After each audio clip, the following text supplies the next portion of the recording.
In the winter of 1942, the most powerful army Hitler had ever sent into Russia was trapped.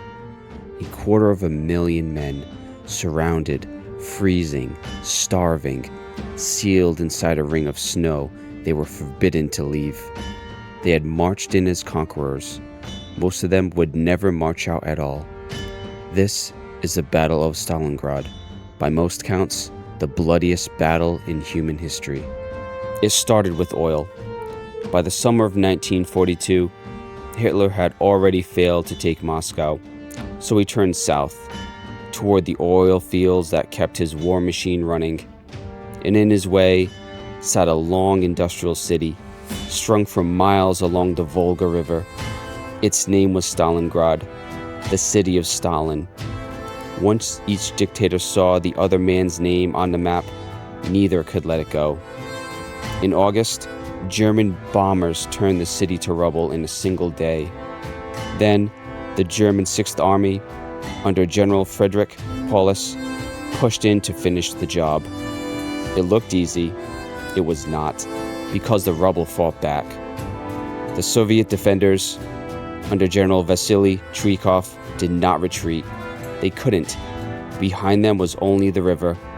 The Volga, they said, has only one bank.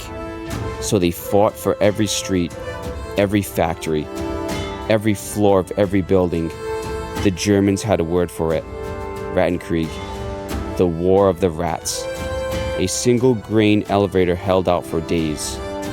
One shattered apartment block, later called Pavlov's house, held for nearly 2 months. Trikov's trick was to keep his men hugging the enemy so closely that German planes and artillery couldn't fire without killing their own. By November, the Germans held 90% of the city. They were almost there.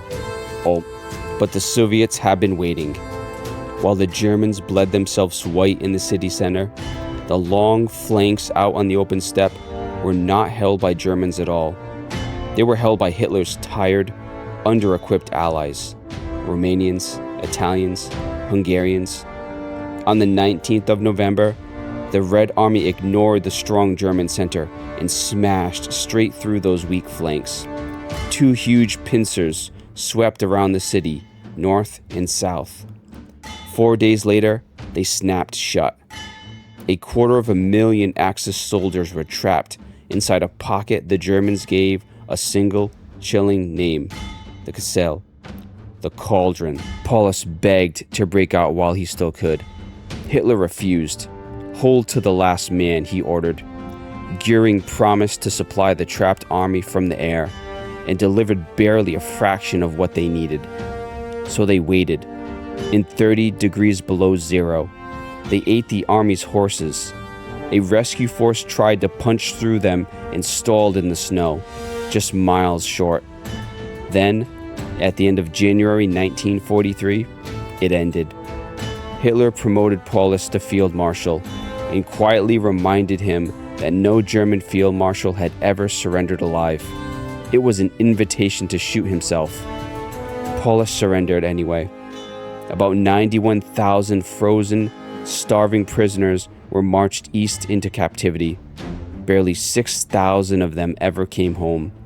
Hitler's army wasn't just beaten at Stalingrad, it was destroyed. And from that frozen winter on, in the east, Germany did only one thing: retreat, all the way back to Berlin. Kranky's verdict? Never invade Russia in the winter. Somebody really should write that one down.